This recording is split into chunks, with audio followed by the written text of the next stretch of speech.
This is Revathi. Welcome back to అందమైన కథల పొదిరిల్లు. ప్రియమైన రాక్షసి ఎపిసోడ్ నంబర్ 24. నందితతో అమర్ కొంటె అల్లరి చిలిపి వేషాలు. కథలకి వెళ్ళబోయే ముందు దయచేసి వీడియోకి ఒక లైక్ ఇవ్వండి, అలాగే హైప్ ఇచ్చి వీడియోని సపోర్ట్ చేయండి. అమ్మాయితో ఐస్ క్రీమ్ పార్లర్లో ఐస్ క్రీమ్ తినడం కాదు, ఇన్ టైంలో వర్క్ కూడా కంప్లీట్ చేయాలి అంటూ అశ్విన్ కోప్పడుతుంటాడు. ఆ తిట్లకి దీపక్ ఆశ్చర్యపోతూ, ఇదేంటి ఇలా తిడుతున్నాడు? నేను ఐస్ క్రీమ్ పార్లర్కి వెళ్ళింది సార్కి ఎలా తెలుసు? గౌతమి మేడం ఏమైనా చెప్పి ఉంటుందా అని ఆలోచించి, తనే చెప్పుంటుంది, లేకపోతే సార్కి ఎలా తెలుస్తుంది? అయినా అసలు నా పర్సనల్ విషయాల గురించి వీళ్ళకెందుకు అని ఇద్దరిని ఉద్దేశించి మనసులో కోపంగా తిట్టుకుంటాడు. అప్పుడే మేనేజర్ భాస్కర్ కూడా ఒక ఫైల్ తీసుకుని లోపలికి వస్తాడు. దీపక్ అతని చూడగానే, భాస్కర్ సార్, మీరు వర్క్ కంప్లీట్ చేయలేదని సార్ నన్ను తిడుతున్నారు అని అంటాడు.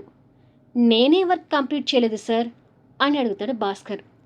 మీటింగ్కి సంబంధించిన ఫైల్ కంప్లీట్ కాలేదు కదా అని అడుగుతాడు అశ్విన్ భాస్కర్ని చూస్తూ.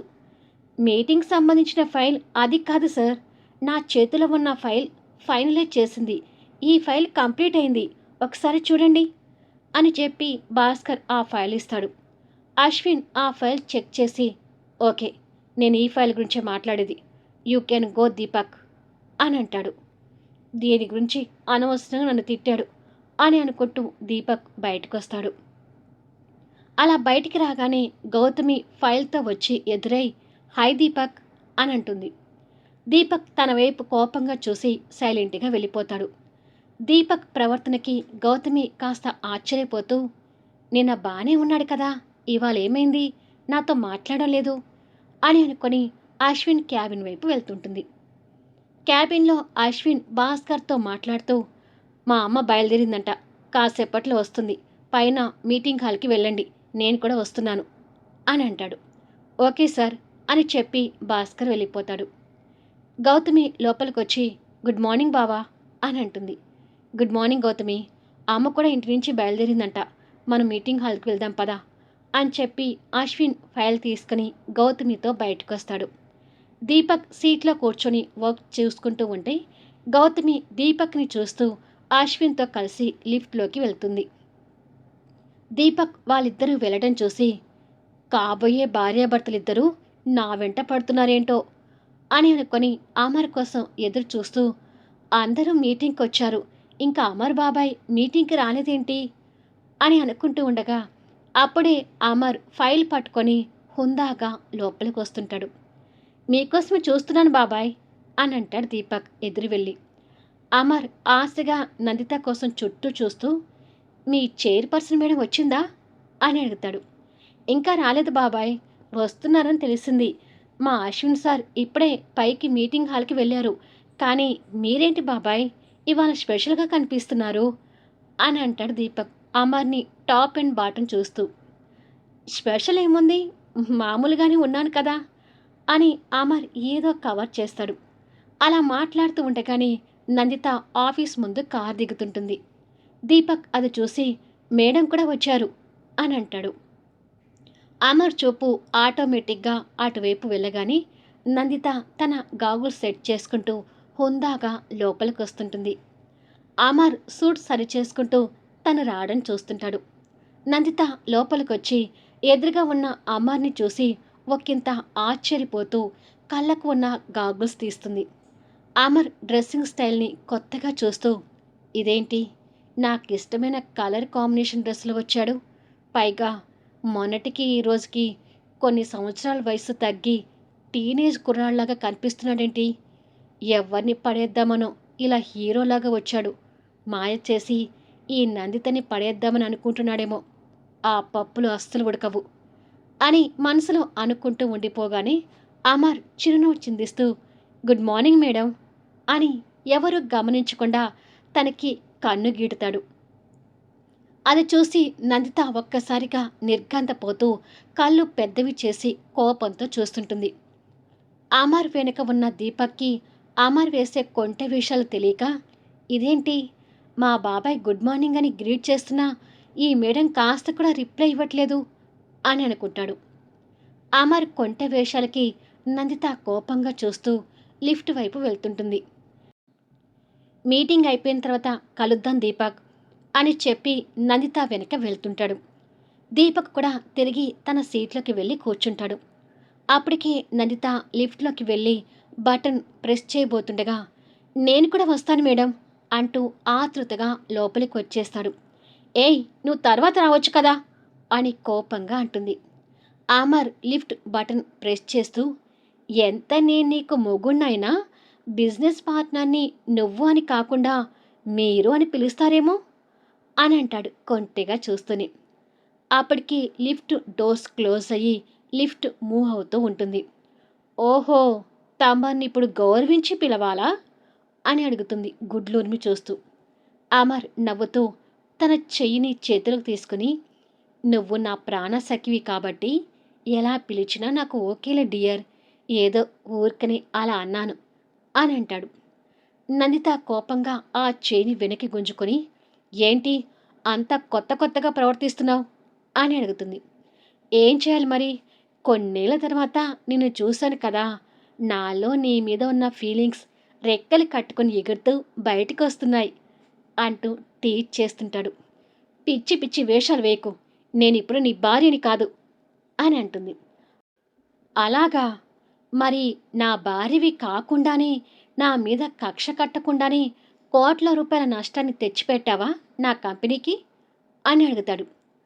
భార్యలెవరూ భర్తలకి నష్టాన్ని కలిగించాలని చూడరు, నీకు నేను శత్రువుని కాబట్టే అలా చేశాను అని అంటుంది. అది సరే గాని నీ కంపెనీకి పెట్టుకున్న ఎస్ అనే పేరు ఎవరిది అని అడుగుతాడు. అలా అడగగానే నందిత ఒక్క క్షణం తడబడుతూ వెంటనే ఆ తడబాటుని కవర్ చేసుకుంటూ, ఎవరిది అనేది నీకు చెప్పాల్సిన అవసరం నాకు లేదు అని అంటూ ఉండగానే 5th ఫ్లోర్కి వచ్చి లిఫ్ట్ డోర్ ఓపెన్ అవుతాయి. నందిత అమర్ని కోపంగా చూసి లిఫ్ట్లో నుంచి బయటకొచ్చి వెళ్ళబోతుంటే, అమర్ తన వెనుకగా వచ్చి చుట్టూ ఎవరూ లేరని నిర్ధారించుకొని వెనక నుంచి తన పవిట కొంగు పట్టుకుని మీదకి గుంజుతాడు. దాంతో నందిత వచ్చి ఏకంగా అమర్ ఛాతి మీద పడుతుంది. ఒక్క క్షణం ఏం జరిగిందో తెలియక నందిత గుడ్లు వెళ్ళబెట్టి చూస్తూ ఉండిపోతే, ఆ క్షణంలో అమర్ తన పవిట కొంగుని వాచ్కి ఇరికించి పెట్టి ఇంకొక చేతితో తన నడుమును చుట్టుకొని పట్టుకుంటాడు. అమర్ చెయ్యి తన నడుము మీద పడగానే ఒళ్ళు ఒక్కసారిగా షేక్ అవుతూ, ఏం జరుగుతుంది ఇప్పుడు అని అడుగుతుంది. ఏమో, నాకు అదే తెలియడం లేదు, నువ్వొచ్చి నా మీద పడ్డావు, నేను నిన్ను పట్టుకున్నాను అని అమాయకత్వం నటిస్తాడు. ఏంటి, నన్ను పట్టుకున్నావా అంటూ ఒక్కసారిగా నందిత అమర్ ఛాతి మీద నుంచి లేచి తన నడుము మీద ఉన్న అమర్ చేయిని చూసి విసిరి కొడుతుంది. అమర్ కొంటెగా నవ్వుతూ తన వైపు చూస్తుంటే, నువ్వు నా పైట కొంగు పట్టుకుని గుంజావు కదా, అందుకే వచ్చి నీ మీద పడ్డాను కదా అని అడుగుతుంది అనుమానంగా చూస్తూ. చచా, నేనెంత గుడ్ బాయ్నో నీకు మొదటి నుంచి తెలీదా, నేనెందుకు అలా చేస్తాను అంటూ అమాయకత్వం నటిస్తాడు. పిచ్చి వేషాలు వేయకు, నా పవిట కొంగు పట్టుకొని గుంజావు కాబట్టే నేనొచ్చి నీ మీద పడ్డాను అని అంటుంది. నువ్వలా భ్రమ పడితే నేనేమీ చేయలేను అని అంటాడు. భ్రమ కాదు, ఇదే నిజం, నువ్వు పవిట కొంగు గుంజావు, నేనొచ్చి నీ మీద పడ్డాను అని కోపంగా అంటుండగా, నేనేమి గుంజలేదు అంటూ అప్పుడు చేతుకున్న వాచ్ చూపిస్తాడు. తన పవిట కొంగు కార్నర్ ఆ వాచ్లో ఇరుక్కొని కనిపిస్తూ ఉంటుంది నందితకి. చూసావా, నన్ను ఎంత అపార్థం చేసుకున్నావో, నీ పవిట నా వాచ్కి చుట్టుకొని నువ్వొచ్చి నా మీద పడితే దానికి అమాయకునైన నన్ను ఇంత నోరు వేసుకుని నిందిస్తావా అంటూ వాచ్ కొన్న తన కొంగుని పీకి తన చేతుల్లో పెట్టి, నీకంతగా నా మీద పడాలని ఉంటే పడొచ్చు, నేనేమీ అభ్యంతరం చెప్పనులే అని చెప్పి నవ్వుకుంటూ మీటింగ్ హాల్ వైపు వెళ్తుంటాడు. నందిత అయోమయంగా చూస్తూ ఉండిపోతుంది. అమర్ లోపలికి వెళ్ళేసరికి అప్పటికే మిగతా షేర్ హోల్డర్స్ అందరూ ఒక పొడిగాటి టేబుల్కి అటూ ఇటూ 2 సైడ్ లైన్గా కూర్చొని ఉంటారు. నందిత కూర్చోబోయే మెయిన్ చైర్ టేబుల్ ముందు కనిపిస్తూ ఉంటుంది. ఆ టేబుల్కి మరో పక్క ఫస్ట్ చైర్లోని అశ్విన్ కూర్చొని ఉంటాడు. అశ్విన్ పక్కన గౌతమి కూర్చొని ఉంటుంది. ఇద్దరు బిజినెస్ విషయాల గురించి మాట్లాడుతూ ఉంటారు. అమర్ ఎదురుగా కనిపిస్తున్న కొడుకుని ఆప్యాయంగా చూస్తూ టేబుల్ దగ్గరికి వస్తుంటాడు. అశ్విన్ కూడా తండ్రి వచ్చే చూసి కోపంగా తల తిప్పుకుంటాడు. నా కొడుకు దగ్గర నా పెళ్ళాం కంటే ఎక్కువ పొగరు బలుపు ఉంది అని కొడుకుని ముద్దుగా తిట్టుకొని వచ్చి అశ్విన్కి ఎదురుగా ఉన్న రోల్లో కూర్చుంటాడు. తండ్రి కొడుకులకి ఒక్క క్షణం చూపులు కలుస్తాయి. అమర్ అశ్విన్ వైపు చూస్తూనే ఉన్నా అశ్విన్ మాత్రం మళ్ళీ చూపు తిప్పుకుంటాడు. హాయ్ అమర్ గారు అంటూ మిగతా బిజినెస్ పర్సన్స్ అమర్ని పలకరిస్తూ ఉంటే హాయ్ అంటూ వాళ్ళతో మాట్లాడుతూ ఉంటాడు. మిగతా వాళ్ళతో మాట్లాడుతున్నా కొడుకును మాత్రం గమనిస్తూనే ఎంత హ్యాండ్సమ్గా ఉన్నాడో నా కొడుకు, సినిమా హీరో కంటే మించి కనిపిస్తున్నాడు, ఎంతైనా ఈ హీరో కొడుకు కదా అని అనుకొని మురిసిపోతుంటాడు. తండ్రి మనసులో అనుకునే మాటలు అశ్విన్ మనసుకి అర్థమైనవి అన్నట్టుగా ఒక్కసారిగా తండ్రి వైపు చూస్తాడు.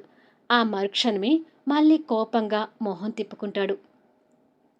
ఈడియట్, ఈ తండ్రి మీద అంత కోపాన్ని ఎలా పెంచుకున్నావురా అని ఆరాధనగా తిట్టుకుంటూ పక్కన కూర్చున్న గౌతమిని చూసి ఈ అమ్మాయి సుదర్శన్ కూతురు కదా అని అనుకుంటాడు. ఇంతలో నందిత కళ్ళకి గాగుల్స్ పెట్టుకొని చేతిలో 4 ఫైల్స్ పట్టుకొని హుందాగా లోపలికి వస్తుంది. నందిత సుపీరియర్ కాబట్టి అందరూ నందితని చూడగానే మర్యాదపూర్వకంగా లేచి నిలబడతారు. వాళ్ళతో పాటే అమర్, అశ్విన్, గౌతమి కూడా లేచి నిలబడతారు.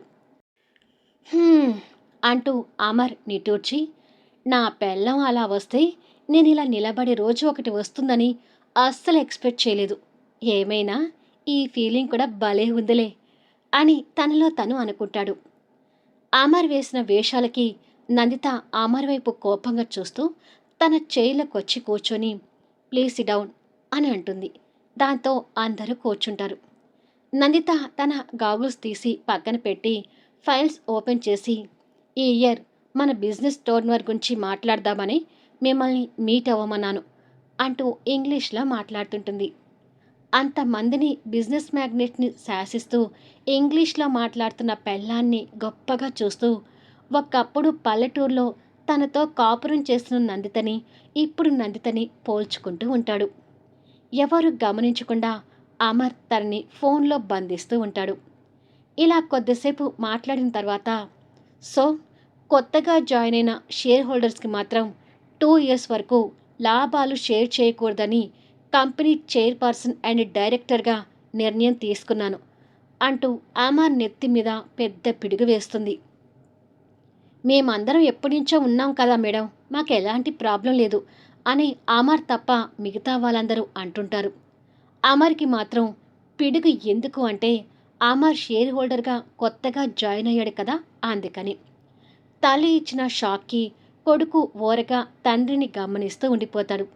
నందిత కూడా అమర్ని పొగరిగా చూస్తూ ఉంటుంది. ఓహో, ఈ అమ్మ కొడుకులిద్దరూ నన్ను ముంచటానికే ఈ మీటింగ్ పెట్టారన్నమాట అని మనసులో అనుకుంటాడు అమర్. ఎలా ఉంది నా పంచ్ అన్నట్టుగా నందిత అమర్ వైపు కోపంగా చూస్తూ ఉంటుంది. అమర్కి కూడా తన చూపు అర్థమై చెప్తాను నీ సంగతి అని అనుకుంటాడు. తిరిగి నందిత కంపెనీ టర్నోవర్ గురించి ఆగకుండా మాట్లాడుతూ పోతుంది. అందరూ కూడా ఆ విషయాలు శ్రద్ధగా వింటూ ఉంటారు. అందరితో పాటే నందిత అమర్ని కూడా చూస్తూ మాట్లాడుతూ ఉండగా అమర్ చిలిపిగా చూస్తూ తనకి కన్ను గీటుతాడు. దాంతో నందిత ఒక్కసారిగా షేక్ అయిపోయి తెలియకుండానే తన వాయిస్కి బ్రేక్ ఇస్తుంది. అలా మధ్యలో ఆపడం చూసి అశ్విన్, గౌతమితో సహా అందరూ ఆశ్చర్యంగా చూస్తుంటారు. వాళ్ళ చూపులు నందిత గమనించి సారీ సారీ అని చెప్పి అక్కడ ఉన్న వాటర్ బాటిల్ ఎత్తి వాటర్ తాగుతుంటుంది. తన పరిస్థితికి అమర్ నవ్వుకుంటూ ఉంటాడు. ఉక్కిరి బిక్కిరితో వాటర్ తాగి అక్కడ పెట్టి అమర్ వైపు కోపంగా ఒక లుక్ విసిరేసి గొంతు సవరించుకొని మళ్ళీ తిరిగి మాట్లాడటం మొదలు పెడుతుంది. కంటిన్యూగా మాట్లాడుతూనే మళ్ళీ ఏమరపాటుతో అమర్ వైపు చూస్తుంది. దాంతో మళ్ళీ అమర్ చిలిపిగా కన్ను గీటుతాడు.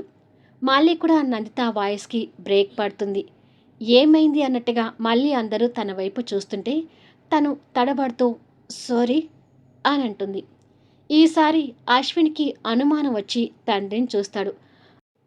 అమర్ ఏమీ తెలియనట్టుగా ఒక్క వేలుతో తలని గోక్కుంటూ తలదించుకుంటాడు. అయినా అశ్విన్ తండ్రిని అనుమానంగా చూస్తూ సంథింగ్ ఈజ్ రాంగ్ అని అనుకుంటాడు. నందిత ఇంకా అదే తడబాటుతో ఉండేసరికి నువ్వు కొంచెం బ్రేక్ తీసుకోమ్మా, నేను మాట్లాడతాను అని అంటాడు అశ్విన్. ఓకే అశ్విన్ అని చెప్పి ఫైల్ని అశ్విన్కి ఇస్తుంది. అశ్విన్ మాట్లాడడం మొదలు పెడతాడు. నందిత మాత్రం కోపంగా అమర్ వైపు చూస్తూ ఉంటుంది. పోవే అనుకుంటూ అమర్ నిర్లక్ష్యంగా కొడుకు చెప్పే బిజినెస్ విషయాల గురించి వింటూ ఉండిపోతాడు. లంచ్ టైంకి ఆ మీటింగ్ అయిపోతుంది. అమర్తో సహా అందరూ వెళ్ళిపోతుంటే నువ్వు కూడా రామ్మా అంటూ అశ్విన్ కూడా లేస్తాడు.